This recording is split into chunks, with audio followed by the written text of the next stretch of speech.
This podcast is sponsored by Demo Day Records. Welcome to a Fish Out of Water podcast. This is your host, Richard Lipman. Today, we are interviewing Alec Soth. This is part two of this podcast. Got it. Okay. I see that there is I see the parameters of our cage here. Yeah. We've got the lady. Parameters of our cage. What is the... Sorry, I don't know. In 2020, you received a letter from Minnesota Correctional Facility. Yeah. But I don't know the picture that you're referring to. It's a lady. She's saluting. She's in uniform. Oh, yeah. Okay, so that... I mean, that... This is... I mean... This is a very complicated answer because that... I mean, that is a book of letters between myself and a incarcerated person who's no longer incarcerated. But he and I were having a dialogue about many, many things. But one of the things that we talked about was photography generally. And so I was sharing pictures with him. We were having conversations about those pictures. So these are like found photographs. That's not, nothing I took. I have no idea who took that picture. That's, but at that particular time, I was doing a project called A Pound of Pictures. And A Pound of Pictures was dealing with found, like the meaning of photography in the world, vernacular pictures, found photography. And that was on my mind. If there's, are there any sort of projects that you can relate to? You talked about Robert Frank, you referenced others. I also saw this documentary about you filmed by the Belgian filmmakers, I think. Yeah. Followed you around. How was that? Do you need to be alone, or is it better for others to accompany you on projects? Yeah, I mean, there was a funny contradiction about that project because it was about people who wanted to be alone, and then I invited people with me. And I was very aware of that contradiction. Because to me, that's a built-in contradiction of my work. I think of myself as an introspective loner, and yet I do want people to accompany me in a funny way, or I want to make social connection when I'm working. So I have come to really like having someone with me, strangely. Yeah. It gets very isolating if I'm alone. Yeah. Were there any dangerous moments when you were alone that you recall? Yeah, I mean, actually, it's funny because in that documentary film, we revisit a person that I had visited alone. That was a very scary situation. And it was okay with the filmmakers, but it was quite scary. And actually, we had a different encounter that was scary with all of us. And that particular work, because it was dealing with people kind of off the grid or far away from society, got a little complicated. Yeah. How did you cope with that? Did you bottle up your emotions, or you try to find an escape route, or did you just stick with the moment? Yeah.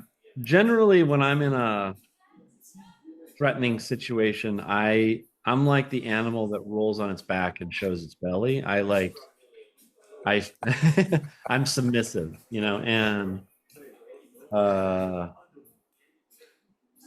that's generally how I get out of situations, because I've also had run-ins with police and authorities, and that is the way I go, so a non-aggressive backing of situations, but that doesn't always work.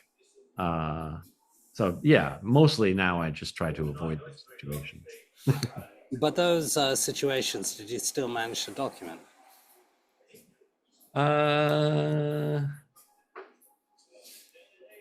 Yeah, in almost every case, I think I did. I think there have been a couple that have not come to pass because it got upsetting. Yeah. Is there a particular story you'd like to recount that we don't know about? You said run-ins with the police. How would that happen, for example? Yeah, I mean, even during sleeping by the Mississippi, I was photographing outside of a prison, Yeah. and like apparently within some circumference of the prison, you're not allowed to document it. Um, and so the police were called, and it was funny. I always the funny part of the story is that they wanted to confiscate the film that I'd taken, Yeah. and and in that particular case, I think I'd taken one sheet of film, and I knew it wasn't any good, so it was fine. It wasn't even a good picture, um, but but I took out of the film holder and I handed them the sheet of film, and then they said, "Where can we get this developed?" And I was like, "I assure you that you can get it developed, but there will be nothing on the film because it's now in the sunlight." And it was funny because they had no concept of anything. But yeah, I've had that. I had police watch me delete every picture on a digital camera before, Okay. and then I had an assistant that knew how to recover those files. So Right. That's good. Do you have any advice for photographers? Are there too many images today? Can we distinguish what's good, what's not, what's real, what's not, what's AI, what isn't? there have always Does it really matter? since the beginning of photography, people have complained about too many pictures. So I mean, obviously, it's like exponentially higher, but uh, I think you sound like a fool if you say that because people have always said it. Um, my analogy is to language. It's like you and I are using language right now, but that in competition with someone writing a novel? I don't think so. Now there is a question: do people read novels anymore? That's a question. And does anyone care about these books behind me where someone has not just taken a picture, but they've authored a group of pictures together in a meaningful way? And I would say, yes, there's an audience for this. It's a small niche audience, but there's an audience. Are you thinking about your audience when you're doing a project, or are you thinking about the publisher or the grantee, Oh, or is it I something mean, internal? with personal work, I'm not.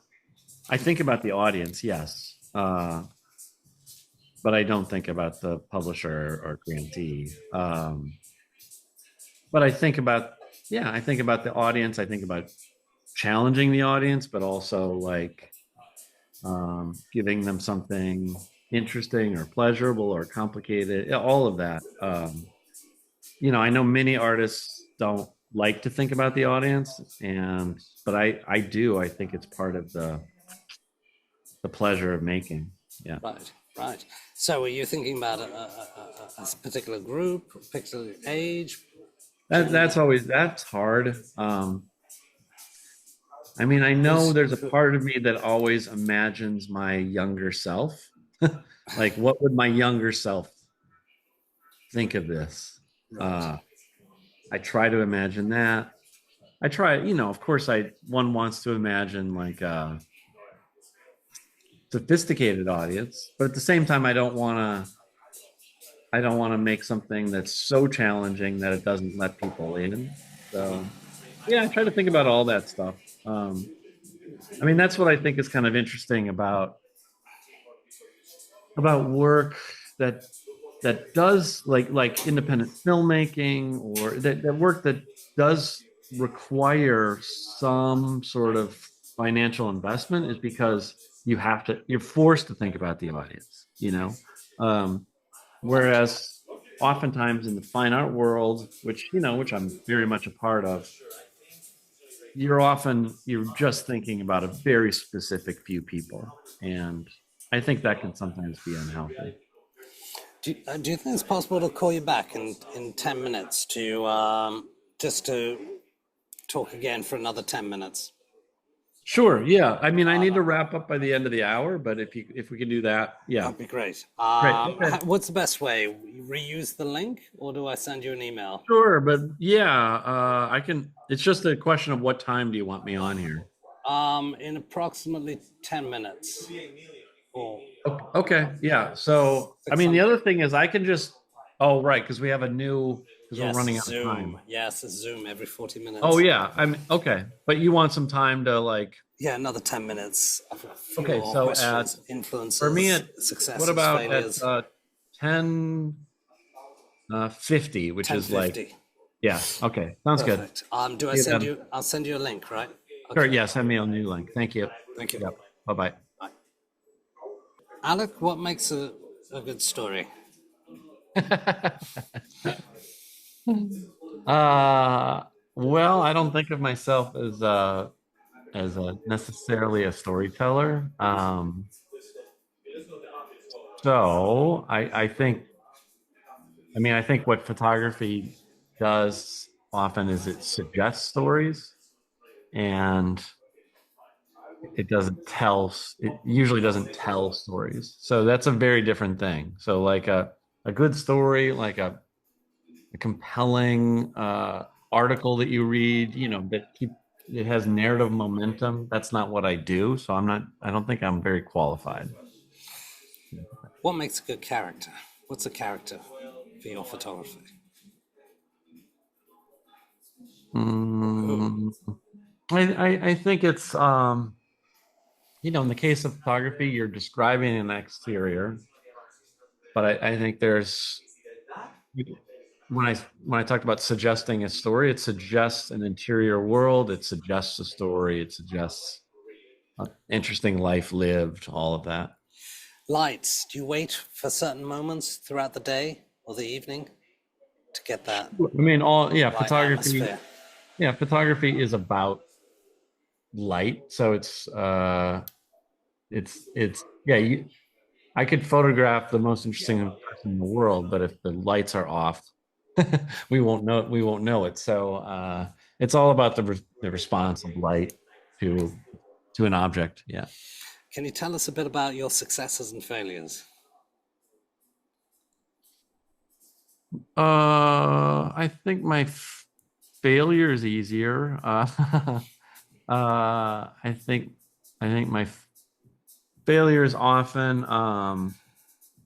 that I that my work uses some sort of representation of the outside world to investigate an interior phenomenon, but I don't actually investigate my own interior phenomenon directly, and uh, so something is lost in an analogy. So, for example, I don't photograph my children, um, and I think that's been a bit of a failure. Like, what a missed opportunity. Um, in terms of successes, I think of I think the best thing I can do is just drop seeds all over the place, and I think the fact that uh, my my work exists in book form to a large extent, and that those seeds have been dropped all over the place, and that they might sprout up. Yeah. What's the future for young people who want to become photographers? What are the challenges? Oh, I mean, I think social media is an enormous challenge, because so much of art making is about setting down, like it's at a certain point when you're in the process, you need to set aside the what people think kind of phenomenon, and I think social media has made that very hard. Yeah. Does AI pose challenges to capturing real life and capturing the moment? Like Cartier Sure. Bresson would. Yeah, AI. Yeah, sure. AI is hugely challenging for everybody in every field, and this is one area where I feel old. Like I don't like. the way people would talk about, like, I remember when I got into Magnum and everyone was freaking out about photoshopping images and all that stuff, and it seemed kind of silly to me. Um, but yeah, AI sort of like triggers all of that for me, but I'm not gonna. I don't know the answer. I don't know how to solve it. I don't know.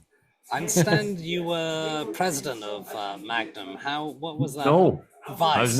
No? never president. Don't want to be. I say. No, thank you. No, no. I'm on the board, and it's overwhelming. Yeah. Does it allow you to be part of an agency, to be part of the family? Does it allow you to see things you wouldn't normally see on your own? I mean, commissions, go places, meet people. Oh, being in Magnum, does it allow that? Yes. Oh, sure. Yeah. I mean, it completely globalized me in a way that I hadn't been before I was in it, for sure. Yeah. Yeah. I had a chat with Ian Berry, who said that, for example, he sometimes if he was in New York, he would stay at some of the photographers' houses. Is that still the case today? I usually stay with Susan Meiselas when I'm in New York. Yeah. Yes. So and also these people are in your life all the time. Ian has never invited me to stay with him, though. let's just put it that way. Maybe next time. Is there? Did you feel there's a little bit of competition there? Is that healthy? Oh, sure. Yeah. I mean, there can be enormous competition. Yeah, for sure. To get the commission or to get that particular Just job? all of it. Just because, yeah, it's a cooperative, but it's made up of individual artists. So, there's gonna be competition. I myself don't find competition healthy in my art practice. I really don't. I find it destructive, but other people thrive on it. How would they thrive on it? I mean, I think lots of people thrive on competition. They want to it pushes them to work harder. Like someone got such and such acknowledgement or whatever. I'm going to work harder to get it. I just don't. In my own case, I found when I think like that, it works against me, and I get self-conscious, and it's just unhelpful. But in other areas, I can be competitive. Ping pong. Does politics affect people's behavior when you're photographing them? Every generation, does it change the kind of characters you come across in your work? Oh yeah, sure. Yeah. Or do you somehow meet the same type of people 50 years ago? Like in psychology, I think Jung created the artifacts, the archetypes. That person's a little bit like that person that I met 50 years ago. Sure. I think both are true. There's been such a huge change in the political landscape here. And yeah, you can feel that. I mean, I remember really feeling post 9/11, just that itself, how it affected my job, and people's responses. And so, yeah, all those things have consequences. How would 9/11 affect your job? Oh, just the feeling of suspicion, And of course, there's a political, I mean, I have had my own political awakening, and then you sort of realize, I am this person, and I move through the world this way, and thus I get access to these things because of that, and that changes. Yeah, it changes things because when I was young and dumb, I just thought this is the way the world is, and then you realize, there's all these other people, they have all these other experiences. Yeah. Do you try to capture these other people and the other experiences that you were not able to capture in the past? I mean, it's the same thing about me photographing England. I can't inhabit another person's experience. So I'm just more cognizant of who I am as the author, Right. I would say. Yeah. What do you make of Bruce Gilden's approach to photography?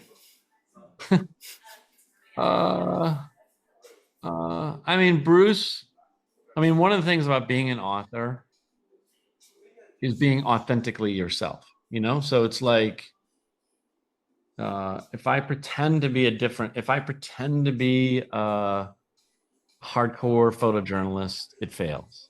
And Bruce is, for better or worse, authentically himself. I would say that. I personally, I'm glad I'm not Bruce Gilden.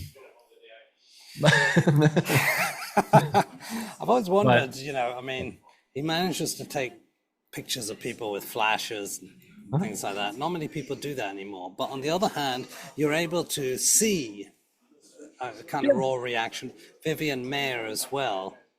sure. What's your take on her kind of street photography? Oh yeah, her her work's amazing, and yeah, and a lot of Bruce's work is really great too. Uh, a big difference is that I like Bruce has been in my life all the time, so I have a different relationship with him. It's a complicated relationship. Um, and so I mean, one of the beautiful things about like authors from another time is that you project onto them all sorts of things, and then you learn that they've done some horrible thing or whatever, and it changes your perception. But so, and there's something, of course, with Vivian Maier, very romantic about the unknown artist whose work is unearthed. But her work outside of that, it's just really good. Yeah. Who are your influences? Who do you connect to? I mean, it's pretty vast. And it gets hard to analyze because, of course, there's those influences in your youth, which are so overwhelming, but they don't influence in the same way as you go on. So it's a vast network. I mean, it's a lot of the usual names, but it's like, but I mean, probably like the number one for me is Masahisa Fukase, the Japanese photographer, and not not just for Solitude of Ravens, which is maybe my favorite book, but for his whole career, his whole output, tremendous. Interesting. Do you have any thoughts, comments for the future? For the future, uh, is that? What about is now the future? No, I mean, Do you live in the moment? I don't speculate much about the future, and and I also know, I mean, my work is not going to last very, like, it it doesn't matter. It doesn't, it's it's much more about the moment, I would say. It's much more about the moment. For me, it's much more about like, okay, what's the next thing that I can focus my attention on and be excited about that. 20 years down the road, who knows? Yeah. I'm not thinking about it. If you were given a shuttle to go to Mars or to any planet in the world outside of the world, where would you go? What would you do there? That's one of the craziest questions ever been asked. I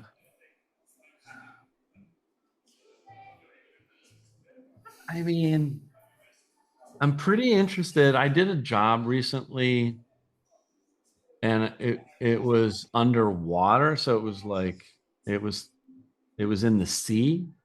And honestly, I think I'm more interested in that as a place to go. Um, and I was like the last person to watch My Octopus Teacher, if you know that movie. I just I watched do. it recently. And I was like, this is incredible. Mm, So, because I think most of space, like it would be very hard to get to anything meaty. It's right, just a lot of open space. So right. that's what I would go for. And what do you prefer to shoot digitally or analog? I like them both for their qualities. I the analog is getting harder because of my vision, also not just the expense, but it's like focusing is more challenging now. So I'm frustrated by that, but I still love it. It's also just obscene the price. So And digital, what kind of cameras would you recommend or would you use? I mean, I use the Fuji GFX system, which is the first camera system that digital camera system that I really have affection for. Why is that? Is it the color size? I just physically like it. I just like holding the camera. Yeah. I see. Okay. Yeah. Cool. All right, Alec, thanks very much. You got it. Appreciate it. This podcast is sponsored by Demo Day Records. Thank you for listening to a Fish Out of Water podcast. This is your host, Richard Lipman. Should you have any questions, comments, or suggestions, please get in touch.